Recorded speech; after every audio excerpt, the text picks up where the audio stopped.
and welcome to season 2 of Inside the Tape on Inside the Birds. I'm Geoff Mosher alongside Adam Caplan from Inside the Birds. And of course, with us for another year is our tape breakdown master. He's Greg Cosell. You also see him on Inside the Birds pregame show. Greg, welcome back. We're excited for another year of this show. Your tape breakdowns are phenomenal as always, and we look forward to getting into it with you right away. Eagles win their Week 1 game against the Packers, 34-29. We all talked in the pregame show, Greg, about what are we going to see out of Kellen Moore's offense in his first year with the Eagles, and what are we going to see out of Vic Fangio's defense schematically in his first year. So before we start really taking it apart from a tape standpoint, just tell us what jumped out at you conceptually from watching this game. Well, if you're just talking sort of general philosophical principles, I think the first thing that immediately jumped out was the extensive use of motion. We had talked about that even last year when they did not really do much motion and the league had clearly moved in that direction. And again, you're not doing it because everybody else does. You're doing it for a purpose, and we can get into a little more of that. But I think motion was critical. I think the way they lined up receivers was a lot of variation in where they lined up within the formation. So those are two things that, clearly jumped out to me. I don't think any of us were surprised the fact that Saquon Barkley had a lot of carries. I mean, they didn't sign Barkley to give him, 8 carries. So that wasn't in and of itself a surprise. But I thought motion and the location of receivers within the formation really stood out to me. Greg, offensively, Geoff and I were talking about this when they added Kellen Moore. We knew motion was going to come. That was never not going to happen. You don't bring him in and not let him do what he wants. But I think you and I talked about this with Geoff on Patreon with our members, and we knew this, that Stouten's not a great fan of motion. We've talked to people who've worked with Stout over the years, and there are a lot of offensive line coaches that don't like motion. But you just mentioned it. It was in here a ton. See, we didn't know how much they'd run. They ran it a ton. They did. How effective? Let's start with it. How effective was it from your tape study? I thought it was very effective. And one reason I think O-line coaches sometimes don't like motion, and again, not all, it's a very personal thing, and there's no right or wrong. I want to make that clear. There's no right or wrong here. This is not a knock on Geoff Stoutland, who's clearly one of the best O-line coaches in the league. But very often what happens with motion is you either get shifts in the defensive front, shifts at the second level, and then it changes O-line blocking responsibilities, particularly in the run game, pretty much at the last second. You don't have a lot of time to make that adjustment as an O-line. So, very often, O-line coaches want things to be static. So the O-line knows exactly how they're going to block specific run calls. But motion is a really useful tool for an offense because what it does, very often, it forces a defense to communicate and adjust. And very often, depending on the defense and the opponent and the defensive coordinator, it often causes a defense to go to what we call default defenses. In other words, you get a front that from film study because they go to their basic front. It becomes predictable. And same with coverage. You kind of know what you're going to get. So because teams don't want to get caught. They don't want to get caught moving 3-4 different defenders. Because all of a sudden, if the ball gets snapped and one guy's not quite in position, that can be a problem. So motion, like I said, there's no right or wrong here. Think back to one of the greatest quarterbacks of all time, Peyton Manning, who didn't want any motion at all because he was so smart. He wanted the defense just staring him right in the face, and he knew exactly what they were going to do based on his film study. He had Marvin Harrison on the right, Reggie Wayne on the left, and that's where they were. And pretty much with the same kind of splits. So there's no right or wrong answer here. But motion has clearly become a more significant part of the league. Another reason you do motion in the pass game is because you get receivers free access into their routes. And that's really become critical because now the timing of receivers' routes with the quarterback's drop in a league where there's more press, it's very difficult to press motion. So now there's no disruption between the routes and the quarterback's drop. So, Greg, we asked John T. Filippo, former Eagles quarterback coach, that on motion. I said, John, what are the things you want from motion? He said, one of the things you kind of touched on in passing, he wants to test the communication of the defenders. Without question. And because particularly when they're younger, because they haven't seen this before. Maybe they No, saw it in college. very little in college relative to Okay. the NFL. Okay. And I thought it was a great point. I had not even thought about that. No, that's why I mentioned the communication and Yeah. adjustment. You Yeah. want to see, here's my personal opinion, okay?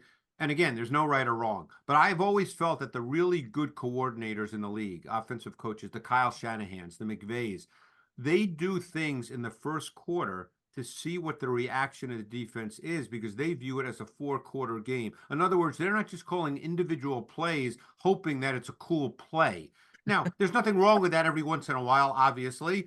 Sometimes you see something with a defense and you go, hey, I think we can run this play and we're going to get them. But for the most part, coaches play as if it's a 4-quarter game. Certainly a 3-quarter game, maybe by the 4th quarter. I mean, I mentioned this with the Patreon group last night about the fact that Bill Belichick saw it as a 3-quarter game. But the point is, you want to see how the defense is going to react to what you do.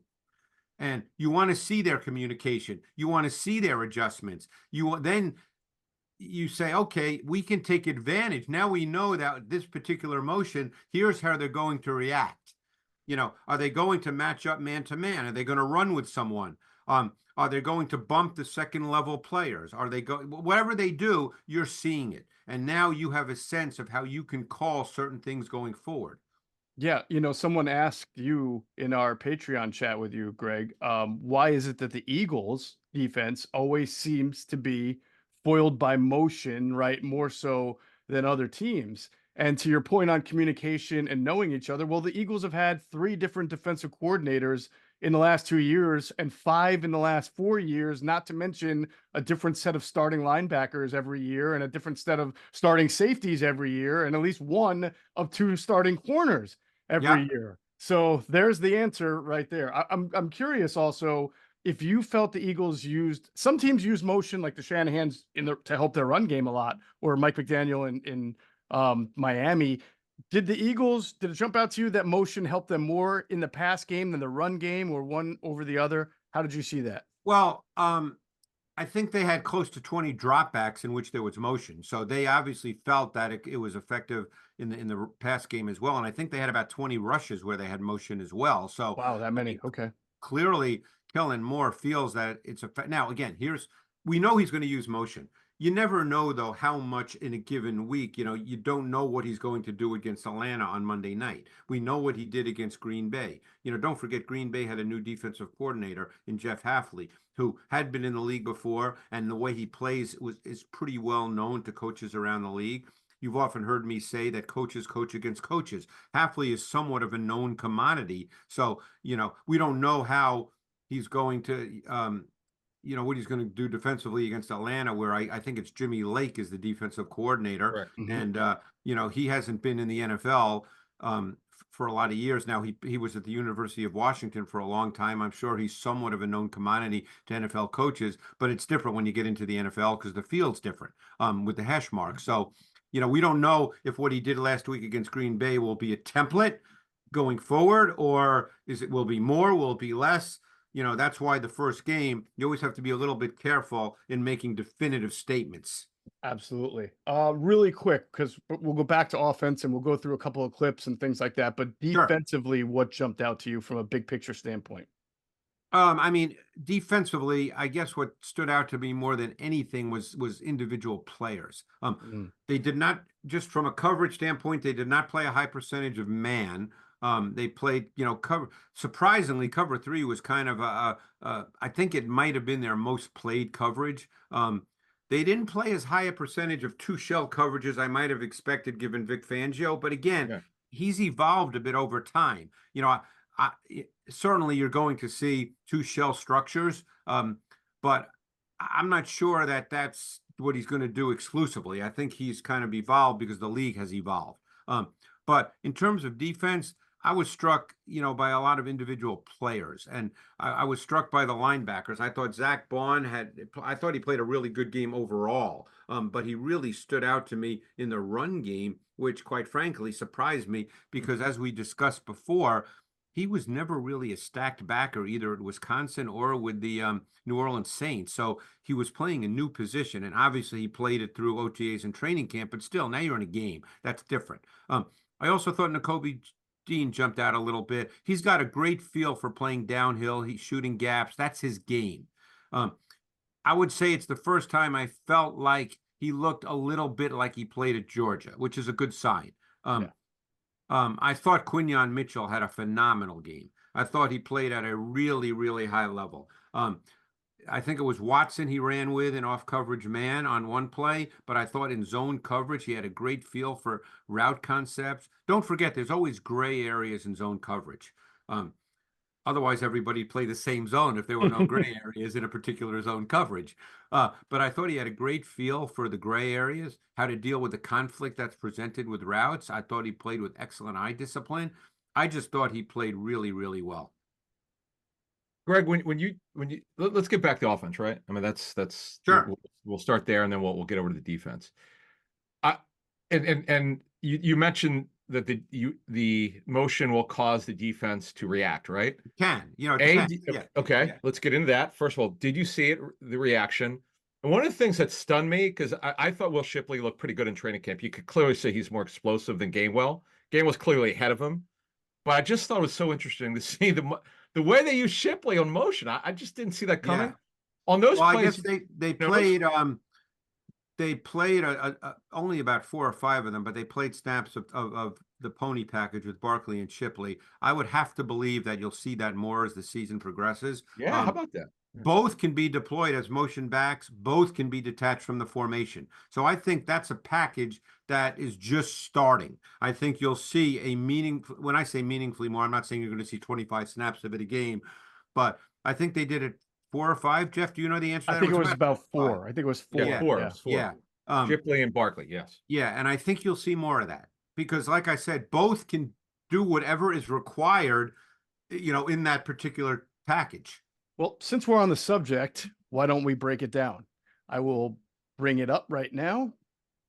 So, right, Greg, we have a look at the formation here. Why don't you set up what you see off the start here? So they're in what we call a 1x3 nub, and it's trips to the boundary, 3 wide receivers, and I believe that's Goddard, who's the nub tight end. Nub means he's attached. So that's what, and instead of calling it 3x1, when the tight end is the single receiver, we say 1x3. So it's 1x3 nub formation, and Barkley is offset to the nub side.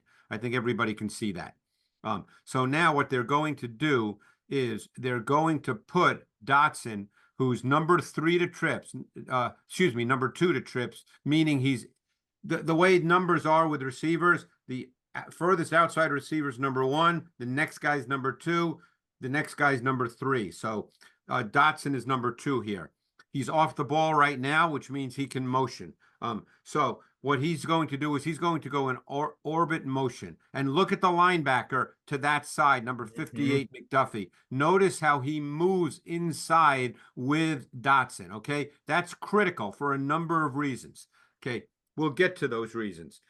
So we're trying to map this out now. There's a couple of things that's going to happen. Let's go from A to B to C just so people understand the play. Now, look what they do in addition to the motion. Can you go back a little, Jeff? Is that possible? Yeah, nice. Okay, what they're going to do here, if you go back just a little more to right before the snap of the ball, notice how they're going to pull the left guard, Landon Dickerson, to the right, okay? To the motion side, okay? So now look at McDuffie. Look how his eyes are in the backfield, and look how he sits there, okay? He's waiting because right now that looks like a run. Keep it frozen here. That looks like a running play to him because he's seeing a pulling guard, okay? And he's looking at Barkley, who crosses in front of Jalen Hurts. It looks like it could be a run.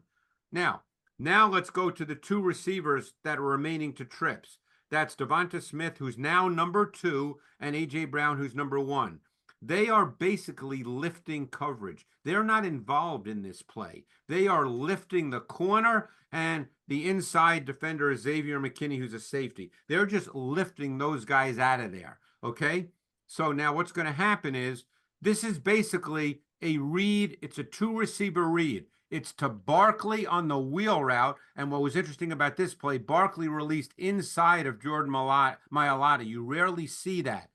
And now McDuffie, he has to pick up Barkley, even though this is not a straight man coverage. There's no one else who can play Barkley on his wheel route, okay? Because the corner and the safety have been lifted by Brown and Smith.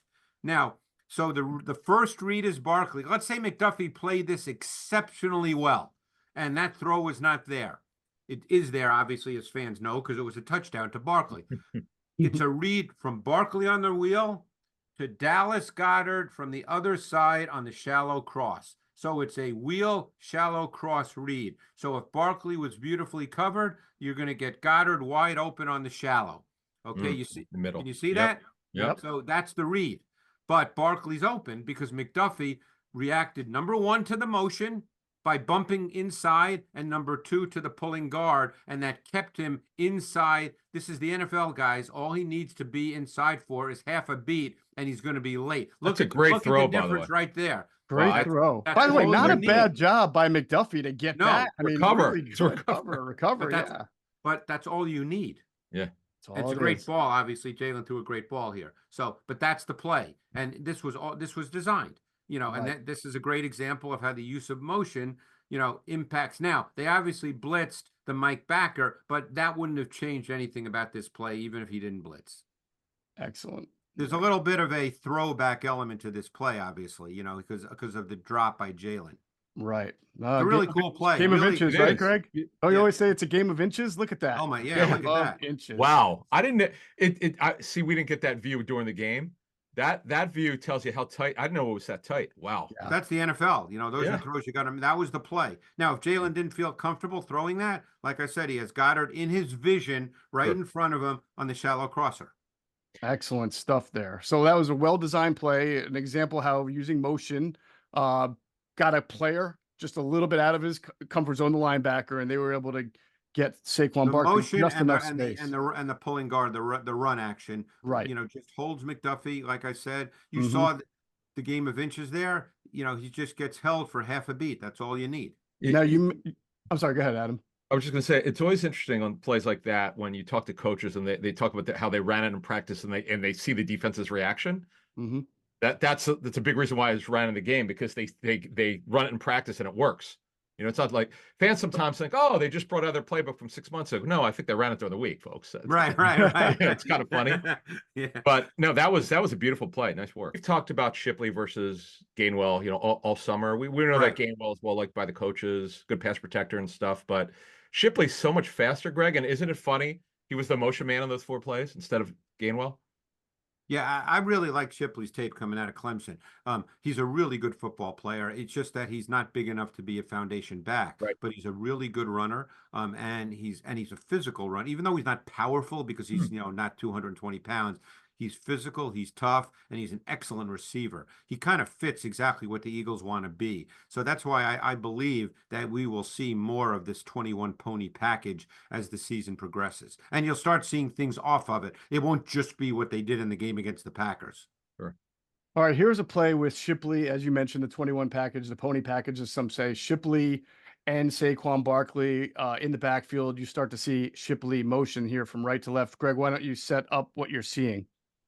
Yeah, what's this? Just tell me what the result of this play is. Okay, my fault. So this is going to be a fake bubble screen on the left side, and Devontae Smith is sort of kind of scissor out to here and catch the ball in between the zone because the defense is going to think it's a bubble based on the shift. In fact, I'll run it really quickly as we see Shipley motion.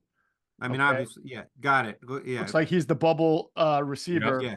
And then it looks like Smith is blocking, but no, he's beautiful. Yeah, this is another schemed play, but this is good. Yeah, so what they're doing here is this is not so much. I mean, the motion here is designed to set up, the bubble screen look. Right. So this is what we call orbit motion. Orbit motion is behind the quarterback. Jet motion is in front of the quarterback. So this is called orbit motion. So Shipley goes in orbit motion, and look, the key here is Devonta Smith. Look how Devonta Smith shows run blocking technique. He looks right now like he's going to run block, okay? And actually, I think that's AJ Brown. He does the same thing. Mm-hmm. But Smith's the more important player here. And look at Jalen. Jalen's critical here because Jalen has to show that and you froze it at the perfect spot. Look at Jalen's body. Parallel, looks like he's getting ready to throw it to Shipley. That's critical. So that means that the player over Devonta Smith is looking at this right now. He sees two things. He sees Devonta Smith right in front of him, basically with blocking technique, and he sees Shipley looking back to Jalen as if he's getting ready to receive a pass. And obviously, that's not the play. That's the setup of the play. And then Smith releases. And again, AJ Brown, I couldn't remember the play. I was wrong. He's not blocking. He's clearing out the corner because you want to make sure that you get the void, outside. You want to hit the outside void. So he's clearing out Jari Alexander, who, by the way, lined up over him almost all game when AJ was outside. But so you're creating the void in the coverage. You knew that Alexander was running with AJ all game when AJ was outside. So you knew that he'd be cleared out by AJ's route, and AJ bends it intentionally in so that Alexander at least starts inside and is not in position to wheel and then play this throw. So this is just a beautifully schemed play. This is just really good offensive football. Absolutely. All right. Good stuff there. All right. So that's a little bit of what we saw from Kellen Moore. I want to ask you in general, and Adam, I know we talked about this too. Just in general, Mekhi Becton, how'd you feel he did up front? And we know Cam Jurgens had the fumble snap issue, but from a blocking standpoint, Becton and Jurgens. I thought that they played well. I thought they had some really strong double team blocks in the run game. I think Jurgens it's going to be interesting depending on who the opponent is. I thought there were some snaps versus, the 0 and 1 technique D tackles where he's just, his game is not built on just being a physically strong man. Don't forget he went to Nebraska, I believe, as a tight end. Correct. And, he bulked up, and I think he's a good player, but, even Kelsey, I mean, look, Kelsey's going to be a first ballot Hall of Famer, but Kelsey's game was not built on just taking 320-pound nose tackles and lifting them off the ground and shoving them away. That's not what he could do. Jurgens, I think, is going to be a similar style player. So I think as he's growing into the position, Geoff, I think there might be some games where he has some bad snaps. He had a few in this game. It didn't hurt the Eagles, but a few in this game against the Packers because they had Slayton. Slayton is a big, big man, and where he just, he struggles. He really struggles with the strength part. But I think that the double team stuff was really good with he and Becton. Lane Johnson, just the early where we got was really good. Did you notice he looked solid? Yeah, he's one of those guys you almost don't even notice him because he's just, he makes every block, So unless he doesn't make the block, it's almost like you don't even notice him. And obviously I was more focused on Becton and Jurgens, Gotcha. But Lane Johnson has blocks in pass protection that are just teach tape in every game. I mean, the guy's unbelievable. He does a move that they call double under, I don't know if you're familiar with it, where he literally instead of doing this, I hope people can, see my hand. Instead of doing this, like most guys do, he does this double under move. And I actually spoke with Jason Kelsey about it when he was here at NFL Films this summer. And he said, not many guys can do that. And Lane Johnson can do it. Yeah, Trey Thomas has talked to us about that before, and he calls it the catch technique because, like you're saying, you're not almost punching, you're pulling in. Yeah, they call it double under because your arms are more like this than they are, Yeah. Right. All right. Let's talk a little bit about Jalen Hurts. It's everybody knows he's threw 2 interceptions. There were 2 other passes that very easily could have been intercepted. He did some great things as well. I want to focus in on the second interception with you, Greg. So what I'm going to do is run the clip just so you see and everybody can see, and then we will go over what exactly happened here. As you can see him drop back, scramble to the right, and then throw across his body and get picked off. Some people, Greg, thought that, AJ fell and that's why I got picked. I didn't feel that way, but I was just curious. I do feel like he slipped, but he could have only been a defensive back if he didn't slip. I think, go ahead, Greg. The bottom line is this is one of those plays that obviously can't happen, but I always wonder when I see plays like this, then how it gets coached. because here, just run it a little, Geoff, if you don't mind. First of all, can we start off by saying he kind of leaves the pocket, which we've seen before without, I mean, he's got a decent semicircle there. He doesn't need to leave the pocket. Right. He can step up in that pocket if he doesn't wants. need to leave the pocket. But that's something, look, this is a route concept that everybody runs, okay? It's empty. If now you can go back to the head and I can explain what you're going to get here. So up top, you're going to get what we call smash. It's a high-low concept. You're going to get a corner route and you're going to get an underneath route. That's to the twin side of the formation. Down below, you're going to get a 3-receiver route. I think it's Devontae Smith who runs the corner route. I think it's who's the outside receiver down below? The outside receiver, what, I can't see I think it's Johnny Wilson, actually. All right, well, you can run it a little bit because he's going to break inside. So you're going to get the corner route by Devonta Smith. You're going to get 83. That's Dotson. So Sorry, Dotson's Dotson, going to run the inbreaker, and basically what AJ Brown is running is the seam. That's basically what he's running. Okay, there's a very common concept on both sides of the formation in the NFL. So the Packers actually do a really good job here of taking away the concept. Maybe Jalen read that immediately. We don't know the answer to that. So maybe he left the pocket because he thought if he stayed in the pocket, he was not going to have a throw. Only he could tell you that. And I'm not going to say he's wrong because I don't know what's in his head. But clearly there's no defined throw here, especially if he's looking to trips. If he was looking to twins, could he have the tight end on the corner route? Maybe, but he was looking to trips. So that's why, Greg, we wonder. I've always, if he just stayed in the pot and stepped up instead of out, could he have maybe seen Dallas Goedert there? Yeah. So the point is he leaves the pocket. So now you're in field goal range, okay? You don't want to take points off the board. So the bottom line is you can't make this throw. We know why he made it because right now it looks like Brown is going to be open. But the other factor you have to be aware of is as he rolls that way, the backside safety, okay, the one to the twin side of the offensive formation, he can leave that area and he can now slide into the middle because Jalen's not throwing the ball all the way to that other pylon. So, even though he doesn't make the play, he's now moving in position to be involved in the play. And the one thing I'm certain of is Jalen didn't account for him at all. Okay. But he sees Brown. I mean, if you freeze it where you just did, right, and you did, it looks like Brown might be open. So he throws it to him. Now, it's an unbelievably great play by Jerry Alexander. Now, a coach, if you're being technical, a coach would say, don't do this. But, on the other hand, this is part of Jalen Hurts' game. So I always wonder how this is discussed in the meeting room when they go over this play. Do they say to him, hey, Jalen, I think that didn't work out, but or do they say, point blank, you can't make that throw? Or do we accept the fact that he makes out of structure plays and I don't want to say you live with it because obviously this takes points off the board.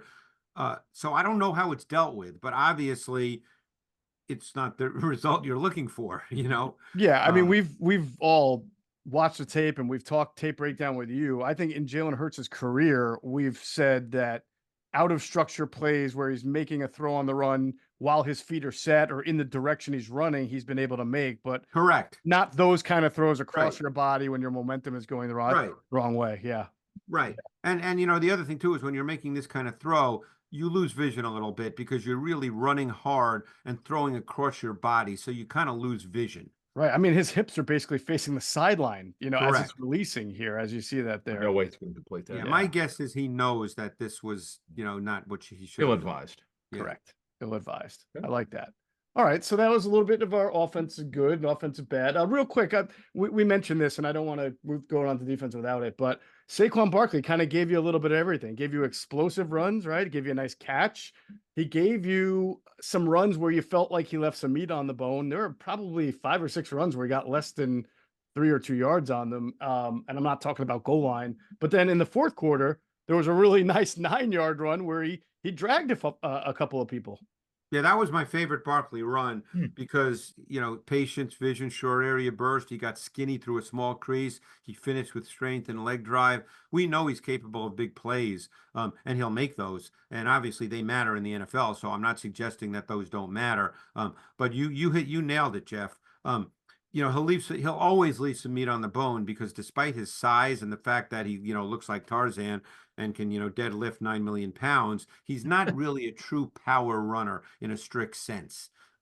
So just think of people who may have watched the Monday night game and they saw Jordan Mason, who's obviously, you know, we're not talking about a high pick or a great back, UDFA. but I think you can see that he's just a more powerful runner than Barkley. You know, but Barkley is clearly, you know, a more explosive runner, and he's going to give you big plays, and he's a great receiver, obviously, Barkley.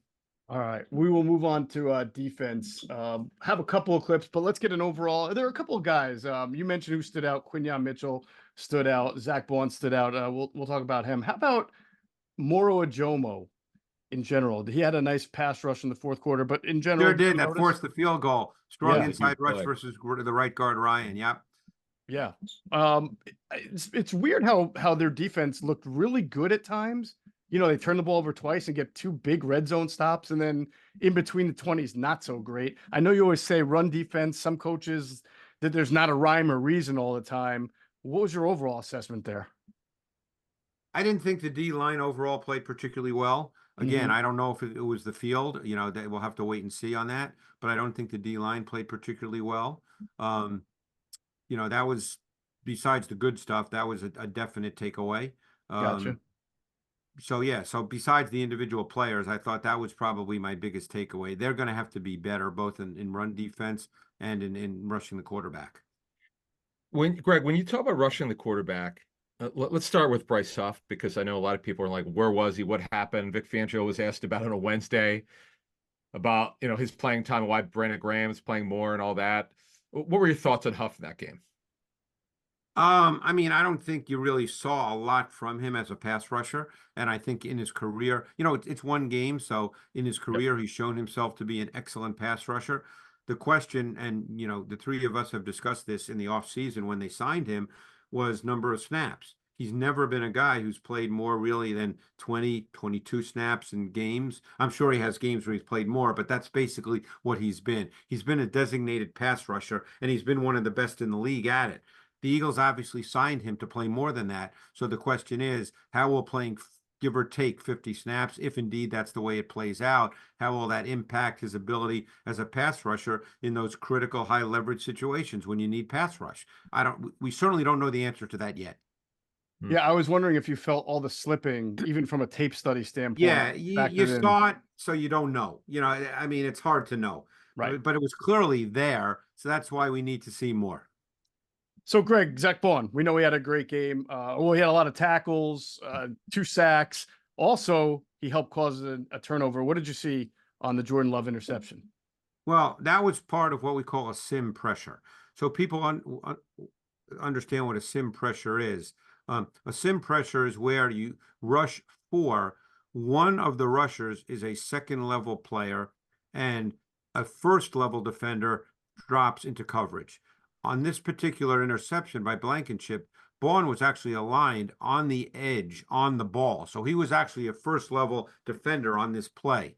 But what they did is he did not rush the quarterback. He was on the edge on the ball, making it a 5-man front, but he didn't rush the quarterback. So what happened is he dropped into coverage and Dean came as the fourth rusher attacking the A gap. Okay. So Baun was a first level dropper. So what he did is he dropped and he got underneath Musgrave's seam route. So I'm sure Love saw Baun's back and figured he could make the throw. Because you're often taught that as a quarterback, that if you have a seam route and you see a defender's back, then you can make that throw because he can't see the ball. And Love actually made a really good throw. He placed it beautifully, but Blankenship did a really good job from his post safety position, driving on it and making the pick. But Baun did a really good job of getting underneath Musgrave and making, you know, being in position to make it a tougher throw. Even though Love put it really right there, it just became a tougher throw. And for a guy who's not played that position, no, that's full time. Really good. To be able to carry, what they call it, either carrying the seam. He carried. Well, he didn't really carry because he wasn't running. Right, he was dropping. Musgrave came from the other side, right. And Baun was a dropper in the sim pressure concept. Right. I was actually going to ask you that, Greg. Did you notice anything positive or negative with the linebackers in coverage? This is a big issue for us in training camp. You notice anything in particular that gave them trouble, or they were I good mean, at it? Or not necessarily. I mean, I'd yeah, have to study that more. gotcha. I mean, I think Dean's strength is playing downhill. I mean, Yeah. I'm curious to see how that develops through the course of the season. Because, we all remember TJ Edwards, who's now in his second year with the Bears, but TJ Edwards had a great feel as an underneath zone dropper. Wasn't the best athlete on the field as a linebacker, but he had a great feel for underneath zone coverage. I need to see more of Dean to decide how I feel about that. They probably have a sense of that. I don't feel like I have a good sense because obviously I'm not there every day. All right. Great stuff. I think we've covered it all. Offense, defense. Obviously, it's only 1 week. There is plenty more. One point I want to, Yeah, I do want to sure. make, which I Sure. think teams that play against the Eagles are going to be aware of. Vic Fangio has a tendency going back years and years, because obviously I've watched his defenses for a long time. He likes zero coverage in the high red zone. Teams are going to know that. He did it in this game. And it's kind of he does it almost every week, assuming teams get in the high red zone. The high red zone meaning 11 yards to 20 yards, just so people understand. And that's where he because he's not a huge blitzer the way we think of of blitzing defensive coordinators, but Bill Belichick was too. Bill Belichick was never a big blitzer in terms of percentage and volume, but in certain spots, the high red zone, that's where Belichick blitzed. Vic Fangio is the same. I don't have the numbers of how many blitzes he threw. Like you said, it wasn't a lot, Greg, but I feel like 60 to 70% of his blitzes in that game against the Packers were in the high red zone area. Yeah, that's what he's almost all of them. That's a clear tendency. Yeah. On the flip side, before we get out of here, Geoff Hafley, who was a very aggressive play caller at Boston College, I think he maybe threw 6 or 7 blitzes at Jalen Hurts, and all of them were I don't think there was anything more than a 5-man rush against. But I got to tell you, I thought they did a great job of playing in their lanes and keeping Hurts from being able to go forward. Yeah. Hurts really did not have any meaningful. Maybe he had one. I can't remember every play, but he was not a factor as a scrambler in the game. I think we would all agree on that. Yeah, certainly as a designed runner. I know in the fourth quarter he had a couple of back-breaking runs, but whenever he tried to keep it on a design, like what looked like a zone read, they had that part handled pretty well. They did. All right, that's going to do it for episode 1 this season of the Intel with Greg Cosell. Greg will be with us all season long, breaking down the tape of each game. And next week, we'll be breaking down the Eagles' Week 2 game against the Atlanta Falcons on Monday night. Of course, Greg will be on the pregame show with us for that as well. So for Greg Cosell and Adam Caplan, I'm Geoff Mosher. Thanks for watching the Tape Breakdown Show with Greg Cosell.